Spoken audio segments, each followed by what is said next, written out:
The internet has exploded after a shocking video reportedly shows Lil M slapping his father, Mendeecees Harris, in public. Fans are stunned, trying to make sense of what led to such a dramatic clash between father and son. Was this just a heated outburst? Or is there something deeper going on behind the scenes? According to witnesses, it all began when the two were spotted inside a luxury car, locked in a tense argument. What started as a normal disagreement quickly turned serious. People nearby said voices got louder, accusations flew, and suddenly Lil M's hand smacked across his dad's face, leaving Mendeecees stunned. Word is someone caught the moment on camera, and now everyone's trying to get their hands on the leaked clip that has sparked all the buzz. What pushed Lil M to that point?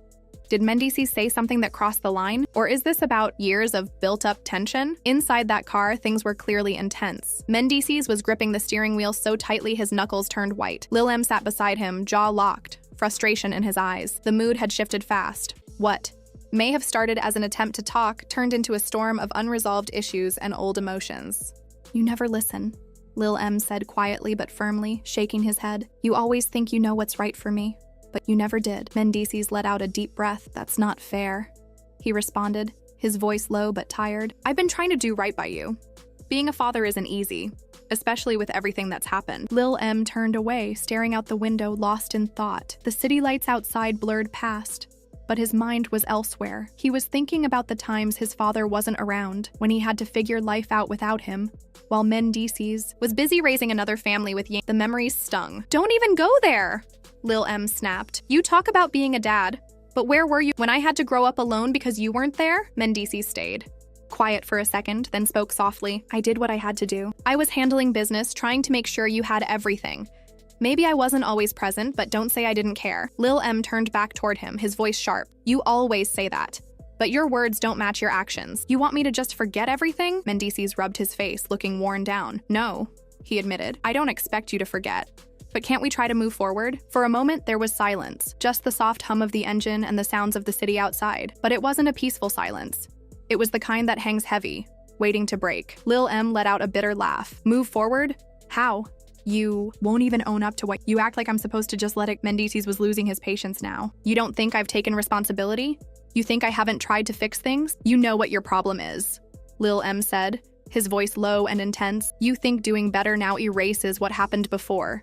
It doesn't. I'm still carrying all of that." The air between them felt like it might burst. Mendeecees knew his son was angry, and he had every reason to be. But the way Lil M spoke, like nothing he had done to repair things mattered, hit him hard. "You don't get it.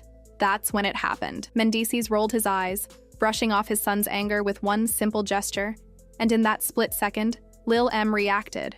His hand flew up and slapped his father across. The sound was loud and sharp, cutting through the silence like a gunshot. Mendeecees' head snapped to the side. His cheek burned, but the pain wasn't just physical. It was shock. He couldn't believe what just happened. Lil M sat back, breathing heavily, his face still twisted in disbelief over what he had just done. His hands were shaking. For a few long seconds, neither of them said a word. The weight of the moment sat heavy in the car. Mendeecees slowly turned back toward his son, his face tense. "What the hell did you just do?" he asked, his voice quiet, but cold. Lil M swallowed hard. His heart was pounding.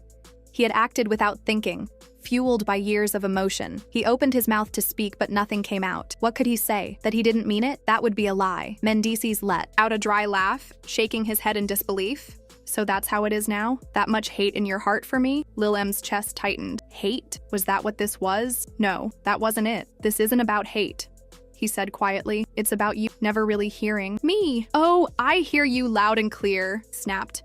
"I bust my ass trying to be there for you now, and this is what I get?" He pointed to his cheek, still red from the slap. "This is the respect I get?" Lil M clenched his fists. "Don't act like you've always been some perfect dad. You talk about being there now, but where was that energy when I was younger? When I really needed you?" Mendeecees slammed his hand against the dashboard. "You act like I had a choice," he shouted, "like I wanted to miss those years. You think I didn't lie awake thinking about what I missed? Thinking about you?" Lil M felt his throat tighten, but didn't show it. He wouldn't let his father turn this into a sob story. "Thinking about me wasn't enough," he said coldly, "because when you finally came back, you still weren't really here." That hit hard. Mendeecees blinked, visibly shaken by the car door. Lil M's eyes widened slightly as he watched. The messages and comments kept coming, faster than he could process. It felt like a wave crashing over him. His heart raced. He hadn't even thought about how public it all was, that people might have been filming. But now it was too late. Everyone had seen it. Lil Mendeecees clenched his jaw as he scrolled. His father hadn't posted anything yet. No response, no statement, just silence, but he knew that wouldn't last. His dad was not the type to ignore something like this, especially not when it had gone viral. Panic crept in. What had he just done? He stared at his phone, finger hovering over the delete button for the app, but deleting it wouldn't undo anything. The damage was already out there. Another buzz, this time. It was his mom. He swallowed and picked up. "Mom, what the hell did you do?" Her voice hit hard, sharp and disappointed. It wasn't just anger, it was disbelief, frustration, and that deep, exhausted kind of hurt only a parent can feel. "Mom, it's not what it looks like." "I don't care what it looks like," she snapped. "Do you realize what you've done? This isn't just about you and your father anymore. This is out there.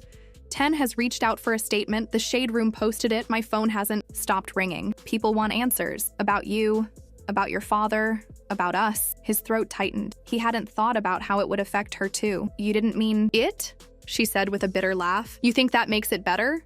You put your hands on your father in public, on camera. Do you get how serious this is? What this could do to him?" He hadn't thought that far ahead. Would it damage his father's image? Would it destroy what little relationship they still had? Yandy let out a long sigh. "You need to fix this," she said, calmer but still firm. "I don't care how angry you were or what was said. Fix it. This is not how we handle things." He didn't respond at first. His pride was still there, but it was starting to break down. "I'll talk to him," he finally said. "I hope so, because the world is watching. And so is your father." She hung up before he could say more. Lil Mendeecees let out a shaky breath. His head was spinning. He had to talk to his dad, but where was he? Then, his phone buzzed again. A text. "Meet me at the studio now." It was from Mendeecees. His chest tightened. He didn't know what to expect, but one thing was clear. This wasn't over. The studio was quiet when he walked in, too quiet. His father was already there, sitting on the black couch, staring down at his phone. The silence was heavy, uncomfortable. Lil Mendeecees paused at the door, considering walking right back out, but he stepped in and shut the door. Mendeecees didn't look up at first, probably scrolling through the same posts and comments. Finally, he put the phone down and looked at his son. "So this is where we're at now?" he said. His voice was calm, but it carried weight. "Out here fighting in public like we weren't raised better?" Lil Mendeecees flinched. He opened his mouth to say something, but his father kept going. "You embarrassed this family. Is that what being a man means to you?" His jaw tightened. "Man, don't talk to me about being a man when you—" "No." Mendeecees cut him off. "You don't get to talk. You're gonna listen." He fell silent. "I know I messed up," Mendeecees said, voice lower now. "I know I wasn't always there, but don't get it twisted. I did what I had to do for this family. I ain't perfect, but everything I've done for y'all." Lil Mendeecees looked away. He'd never heard his father speak like that before. "You think slapping me makes you a man?" his father asked. "It doesn't. Owning your mistakes does." He felt sick to his stomach. Was this really his to own? "I messed up," he finally said, barely above a whisper. Mendeecees nodded. "Yeah, you did. But I'm not perfect either. We both got things we need to work on." Lil Mendeecees finally looked up, meeting his father's eyes. Maybe there was still a chance. Maybe this wasn't the end, but the world was still watching, and everything they did now mattered more than ever. The silence between them was heavy, more than any argument. For once, they weren't shouting, just sitting in it, everything unspoken. "You know what hurts the most?" Mendeecees finally said, his voice softer but still full of disappointment. "It's not even what you did. It's that now, everyone's watching us like we're a TV show, like we're entertainment." Lil Mendeecees rubbed his face, overwhelmed. "You think I wanted this? I didn't even know someone was filming. I didn't mean for it to blow up." "That's not the point," his father said. "We live in a time where everything is out there. You can't move like a regular person anymore. You've got my name. People know who you don't. Get to mess up in private." The words hit hard. Mendeecees leaned forward. "I'm not pretending I'm innocent. I've made mistakes, more than I'd like to admit, but you still have a chance to be better. Don't waste it." Lil Mendeecees clenched his jaw. "It's not just about being mad.